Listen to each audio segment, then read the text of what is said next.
नमस्कार मैत्रिणींनो, kitchen queen रेसिपीजमध्ये तुमचं स्वागत आहे। आज आपण मिक्स डाळीचा डोसा कसा बनवायचा ते पाहणार आहोत। इथे मिक्स डाळी वापरून डोसा बनवणार आहे, त्यामुळे पौष्टिक तर होणारच आहे। तुम्ही मुलांच्या डब्यासाठी बनवू शकता, सकाळी नाश्त्यासाठी जर बनवायचं म्हटलं तर बनवू शकता। आणि सर्व डाळी एकत्रित मिक्स केल्यामुळे त्याची चवही खूप छान लागते, चवीला पण खूप छान लागतात। आणि आपण त्यामध्ये डाळी मिक्स करणार आहे, त्यामुळे पौष्टिक पण होतो आणि मुलं चवीला छान लागल्यामुळे मुलं पण आवडीने खातात। आणि डोसा म्हटलं की मुलांना आवडतोच, त्यामुळे अशा पद्धतीने हा पौष्टिक डोसा नक्की बनवून बघा।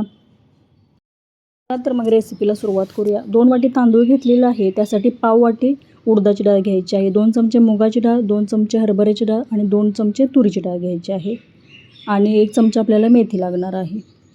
आपल्याला हे तांदूळ पहिल्यांदा स्वच्छ धुवून घ्यायचे आहेत। मी सर्व एकत्रितच स्वच्छ धुवून घेणार आहे। तुम्ही जर सेपरेट भिजवणार असाल तर तशा पद्धतीने तुम्ही भिजवू शकता, परंतु मी तांदूळ आणि सर्व डाळी एकत्रित करूनच भिजवून घेणार आहे। 2 वाटी तांदूळ असेल तर पाव वाटी उडदाच्या डाळीचं प्रमाण घ्यायचं आहे आणि बाकीच्या ज्या डाळी आहेत तुम्ही 2-2 चमचे घेऊ शकता। मग तुम्हाला त्यामध्ये कोणत्या ज्या घरी असतील डाळी त्या सर्व डाळी तुम्ही त्यामध्ये मिक्स करू शकता। मी तुरीची डाळ, हरभऱ्याची डाळ, मुगाची डाळ त्यामध्ये घातलेली आहे आणि आपण नेहमी उडदाची डाळ तर वापरतोच आणि 1 चमचा त्यामध्ये मेथीदाणे घातलेले आहेत। हे सर्व एकत्रित करून आपल्याला साधारणतः 2 ते 3 वेळा स्वच्छ धुवून घ्यायचं आहे आणि स्वच्छ धुवून घेतल्यानंतर 7 ते 8 तासासाठी हे भिजत ठेवायचं आहे। 7 ते 8 तासात हे छानपैकी भिजले जाते आणि तुम्ही ते पाहू शकता 7 ते 8 तास झालेले आहेत। त्यातील मी पाणी काढून घेतलेलं आहे आणि आता आपल्याला याचं बॅटर बनवून घ्यायचं आहे। मिक्सरला छान असं त्याची पेस्ट बनवून घ्यायची आहे। थोडं मिश्रण घ्या तुम्ही मिक्सरच्या भांड्यामध्ये आणि थोडंसं पाणी त्यामध्ये घाला। सुरुवातीला जास्त पाणी घालू नका, नाहीतर ते बारीक वाटता येत नाही। त्यामध्ये अर्धा कप पाणी घाला। तुम्हाला जर गरज वाटेल तर गरजेनुसार त्यामध्ये पाणी घालू शकता आणि छान असं आपल्याला त्याचं वाटण करून घ्यायचं आहे। तुम्ही अशा पद्धतीने ना थोडं करून डाळ आणि तांदूळ बारीक करून घ्यायचं आहे। इडलीसाठी आपण पीठ बनवताना थोडंसं मोठं जाडसर ठेवतो, परंतु डोश्यासाठी बनवताना जास्त जाडसर नाही बनवायचं। तुम्ही ते पाहू शकता मी डाळ आणि तांदूळ बारीक करून घेतलेले आहेत। पातेलं पूर्णपणे भरायचं नाही, कारण ते फर्मेंटेशन झाल्यानंतर छान पीठ असं फुलून येणार आहे आणि मी 2 ठिकाणी पीठ वाटण करून घेणार आहे। सर्व एकत्रित मिक्स करून घेतलं आणि झाकण ठेवून आपण हे 7 ते 8 तासासाठी झाकण ठेवून फर्मेंटेशन होऊ द्यायचं आहे। उन्हाळ्याचे दिवस आहे, त्यामुळे पीठ लवकर फुलून येतं, जास्त वेळ त्याला फर्मेंटेशनसाठी लागत नाही। आणि मी अर्ध्या भागातच ते एवढंच मिश्रण मी बारीक केलेलं आहे आणि जे राहिलेले अर्धे डाळ तांदूळ आहेत ते थोडेसे मी मोठे वाटून घेणार आहे, कारण त्याचे मला आप्पे बनवायचे आहेत।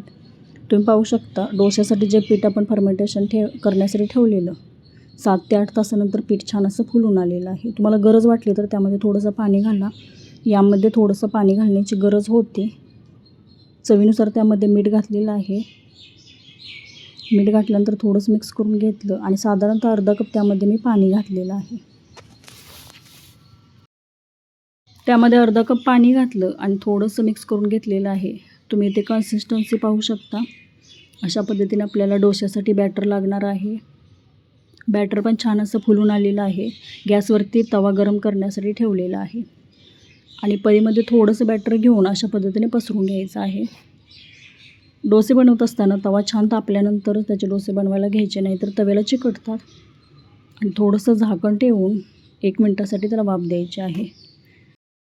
झाकण काढल्यानंतर वरून थोडंसं तेल किंवा तूप लावू शकता। तुम्हाला बटर आवडत असेल तर बटरही लावू शकता।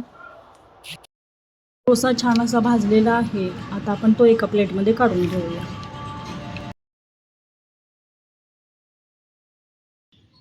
आणि चवीला हे डोसे अप्रतिम लागतात। मग तुम्ही दही, बटाट्याची भाजी, खोबऱ्याची चटणी सॉसबरोबरही खाऊ शकता।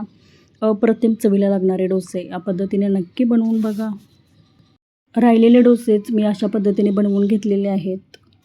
ही रेसिपी आवडली असेल तर नक्की लाईक करा। अशाच नवनवीन रेसिपी पाहण्यासाठी किचन क्वीन रेसिपीज या चॅनेलला नक्की सबस्क्राईब करा। किचन क्वीन रेसिपीज या चॅनेलवरती अपलोड केलेल्या रेसिपी तुम्हाला कशा वाटतात हेही कमेंट करून सांगा। व्हिडिओ पाहिल्याबद्दल धन्यवाद।